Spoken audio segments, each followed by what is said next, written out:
Hello everyone, welcome back my channel Reema aspirant life में। आप सब कैसे हैं? आई होप कि आप सब बहुत अच्छे होंगे, मस्त होंगे। आपकी स्टडी भी अच्छी चल रही होगी।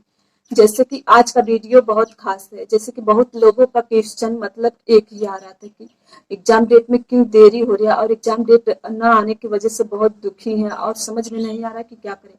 और ऐसे में जो बीएड किए हैं वो क्या करें। तो जो बहुत सारे क्वेश्चन बहुत लोगों के आए थे कमेंट।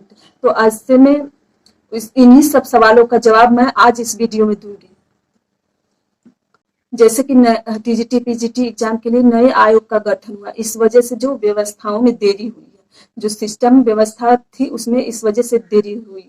इसका खामियाजा किनको भुगतना पड़ा? आप बताइए, किन सबको भुगतना पड़ा? जो बेरोजगार है, जो मतलब कि इस वैकेंसी के चलते सारा काम धंधा पढ़ा, जो परिवार की जिम्मेदारियां सब कुछ छोड़ के पढ़ाई में लगे कि हाँ 1-2 साल की तो बात है, चलिए कर लेंगे, पढ़ लेंगे, हो जाएंगे तो फिर अपनी जिम्मेदारियां जो है अच्छी तरह से निभाएंगे। तो ऐसे में उनको समझ में नहीं आ रहा है क्या करें आखिर। एग्जाम डेट ना आने की वजह से बहुत मन जैसे अजीब हो गया है, मन ही नहीं कर रहा, पर मेरा खुद नहीं मन कर रहा है, लेकिन क्या करूं जब कोई ऑप्शन ना नजर आएगा लाइफ में इसके सिवा, तो क्या करना पड़ेगा? यही सब करना, ये करना ही पड़ेगा हर हाल में।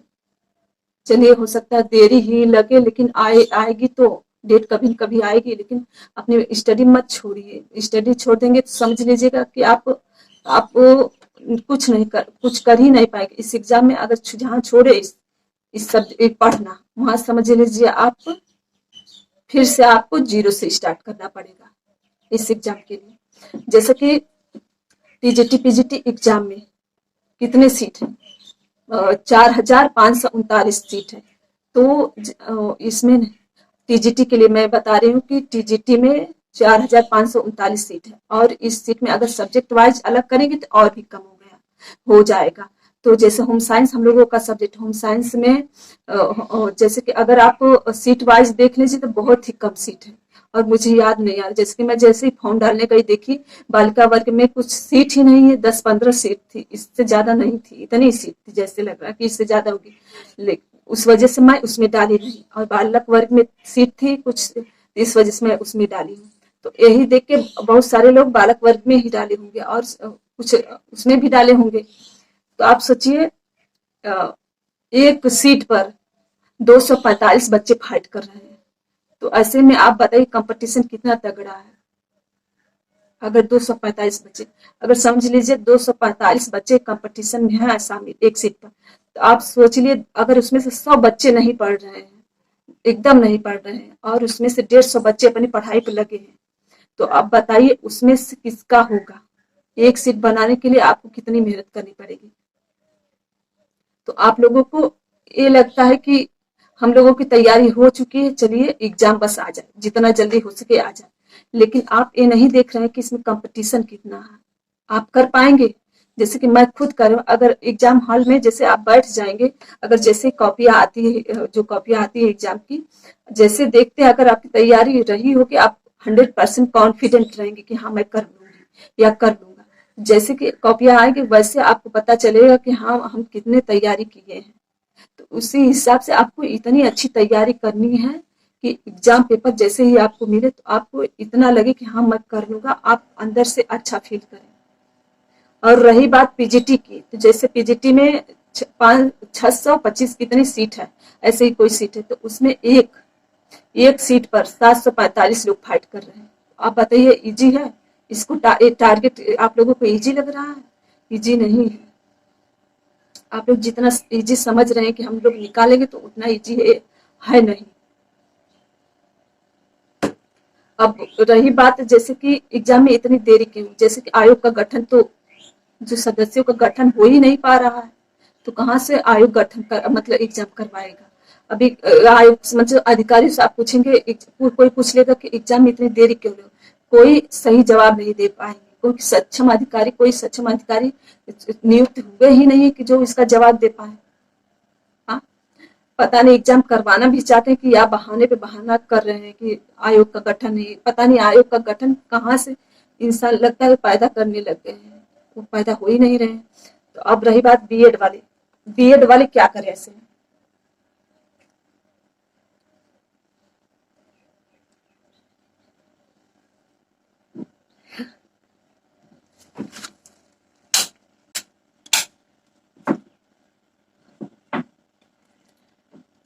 अब रही बात देखिए बीएड वालों की, तो ऐसे में बीएड वाले क्या करें? अब देखिए आप दूर दूर तक नजर दौड़ा लीजिए, कहीं बीएड वालों की कोई वैकेंसी नजर आ रही है आप लोगों को टीजीटी पीजीटी के अलावा? कि बीएड वालों के लिए या तो एक एलटी की बात चल रही थी, जूनियर लेवल की बात चल रही थी, और कहीं कुछ नजर आ रहा है, लेकिन इन सब का कहीं आसान नहीं नजर, बस इसी डेट का इंतजार हर कोई कर रहा है। ऐसे में बताइए आप बीएड वाले क्या कर, आपके पास कोई, हम लोगों के पास कोई ऑप्शन है? बीएड करके भी एक गलती कर दी है, कितने सालों से कोई भर्ती नहीं आई, आज तो रही केंद्र, पता नहीं कहाँ भर्ती पेपरों में आ रही हर रोज। जैसे टीजीटी पीजीटी एग्जाम पे हर किसी की नजर है, जितने भी यूट्यूब चैनल वाले, अगर छोटी सी जानकारी आती है, छोटी सी भी न्यूज आती है, फटाफट सर्कुलेट इधर उधर यूट्यूब में आने लगता है चैनलों पर। तो ऐसे में किस पर विश्वास करें आखिर? इस एग्जाम के चलते, टीजीटी पीजीटी एग्जाम के और प्राइमरी सुपर टेट, इन सब एग्जामों के चलते मैं पढ़ा रही थी, इन सब के चलते मैं छोड़ दी। आप देखिए पढ़ाई क्या होता है, मुझे लगा कि चलिए हो जाएगा 1-2 सालों में, 4-5 हजार से पूरी लाइफ नहीं बीतेगी, तो ऐसे में मैं भी छोड़ दी। अब क्या हुआ, अब देखिए इंतजार करें। तो मैं भी यही कहूंगी कि पढ़ाई मत छोड़िए, करते रहिए 1 घंटे 2 घंटे, जैसे कि आप डेली रूटीन में रोज खाना बनाती है, रोज घर की साफ सफाई करती है, उससे भी डेली रूटीन में अपनी पढ़ाई को भी कर लीजिए, कम से कम 3 घंटे ही कर लीजिए, लेकिन उतना तो बहुत है। अगर जब तक एग्जाम डेट आएगा, कब तक आएगा कुछ नहीं पता, और ये आपको पहले अपना मूल्यांकन खुद करना है, खुद करके देख लीजिए कि आप एग्जाम में 100% कर पाएंगे कि नहीं। ये नहीं कि बस एग्जाम देना है, एक फॉर्मेलिटी है, उसको कंप्लीट करना है, एग्जाम हो जाए पास, यही बस, ये नहीं करना है।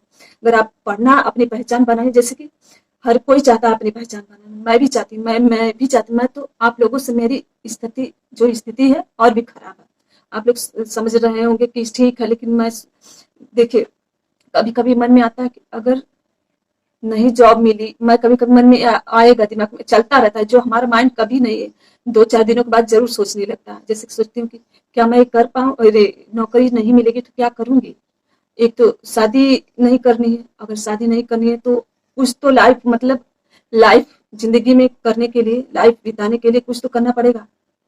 आज के समय में पैसा जितना जरूरी है और कुछ भी जरूरी नहीं। पैसा, अगर पैसा इंसान के पास है तो हर कोई, अपनी पहचान बनानी इतनी आसान नहीं है, जितना वक्त जाएगा और कठिन होता जाएगा। और जो लड़कियां हैं जो मुझसे जुड़ी हैं, ज्यादातर होम साइंस लड़कियां ही कर रही हैं, मैं तो लड़कों को अभी तक नहीं देखी होम साइंस की पढ़ाई करते हुए, होंगे कुछ ही होंगे, ज्यादा नहीं लड़की से शामिल होंगे। तो आप सोचिए कि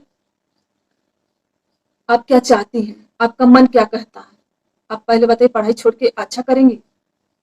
अगर जैसे एक लड़की है, मैं ही एक लड़की, मुझसे लड़कियां ही ज्यादा जुड़ी हैं, तो जैसे कि उन लोगों को पता है कि चलिए एग्जाम डेट नहीं निकल रहा है तो चलिए शादी कर लेंगे, अपनी लाइफ तो आराम से कट जाएगी, लेकिन जानती है शादी के बाद कुछ दिनों में आपको सब आपसे खुश रहेंगे, अच्छे से रहेंगे, आपको लगेगा कि यही लाइफ जो है यही सबसे बेस्ट है, लेकिन कुछ दिनों के बाद आप सबका जो है बिहेवियर चेंज हो जाएगा आपके प्रति, क्योंकि इंसान पहले आपका काम नहीं देखते हैं, पहले आपका क्या आप करते हैं। मुझसे भी जितने भी लड़कियां जुड़े, मैं उनसे इतना ही कहना चाहूंगी, स्टडी करते रहिए, छोड़िए मत। स्टडी अगर छोड़ देंगी तो आपको जीरो से स्टार्ट करना पड़ेगा, फिर वही आपको, फिर आपका मन भी नहीं करेगा पढ़ने के लिए। तो पढ़ते रहिए, और ये नहीं है कि छोड़ देते हैं एग्जाम डेट ही नहीं, जैसे कि डेली लाइफ में आप तो काम करते ही हैं, तो उसको भी शामिल कर लीजिए। अगर देखिए पहचान, एक लड़की के लिए सबसे जरूरी क्या है, अपनी पहचान बनाना। अगर आपकी कोई पहचान है तो आपका अस्तित्व भी बना रहेगा, आपकी पहचान भी बनी रहेगी, आपको रिस्पेक्ट मिलेगी, क्योंकि आज के समय में जितना इंसान का नजरिया इंसान के पैसे की वजह से बदलता है। अगर सामने वाला इंसान, कोई सामने वाला जा रहा है पैसा है, तो उसका बोलने का तरीका, हमारा बोलने का तरीका उस इंसान से चेंज हो जाएगा, मतलब अच्छे से बोले। अगर वो सामने वाला कुछ नहीं करता है तो हमारा नजरिया किस हिसाब से, आप सोचिए, आपका रिस्पेक्ट किस हिसाब से करेगा। तो आप ही सोचिए कि एक जॉब करने वाले इंसान की रिस्पेक्ट कितनी है और एक बेरोजगार के इंसान की। तो आपको बस मैं यही कहना चाहूंगी, जितनी भी लड़कियां हैं अपनी पहचान फर्स्ट प्रायोरिटी में रखिए, क्योंकि जॉब, शादी हटाइए, शादी जब ना, शादी करने के बाद इंसान जब उसमें उलझ जाता है तो उसको समझ में नहीं आता क्या करे। जैसे कि मुझसे जितने भी लोग जुड़े शादी करने, मतलब मैरिड है, तो उन लोगों से पूछिए उन लोगों के साथ क्या हो रहा है, मतलब कि इतनी सारी जिम्मेदारी, घर की, परिवार की, फैमिली की, सास की, ससुर की, जेठानी की, हर जिम्मेदारी आपको लेनी पड़ेगी, करनी पड़ेगी। अगर एक जिम्मेदारी से आप चूकेंगी, समझ लीजिए आपकी खैर नहीं उस घर में। यही एक लड़की की इज्जत होती है, इतनी। अगर आप एक काम से चूक गई, आप समझ लीजिए वो लोग आपको अपनी नजर में गिरा ही देंगे। पहले अपनी पहचान है, फिर अदर कोई काम है, तो पढ़ना छोड़िए मत। और पहले तो आप, लास्ट बात बस यही कहना चाहूंगी आप लोगों से कि आप अपना मूल्यांकन कीजिए। आप क्या इस एग्जाम को क्रैक कर लेंगे? जैसे कंपटीशन है इस एग्जाम में, उस हिसाब से कर लेंगे तो ठीक है, मत पढ़िए। अगर नहीं कर पाएंगे तो और इसको जो हमें टाइम मिला है उसको एक समझ लीजिए प्लस पॉइंट की तरह लीजिए कि हाँ चलिए हमें और टाइम मिल गया, हम और अच्छे से तैयारी करेंगे। तो अपनी तैयारी अच्छे से इतना करिए कि हर हाल में आपको अपनी जगह 245 बच्चों में एक सीट पर बना ले, अपने लिए एक जगह। मुझे भी जॉब की जरूरत है, आप लोगों से ज्यादा जरूरत है, लेकिन मैं आप लोगों से कहती नहीं तो इसका ये मतलब नहीं है कि मुझे नहीं जरूरत है।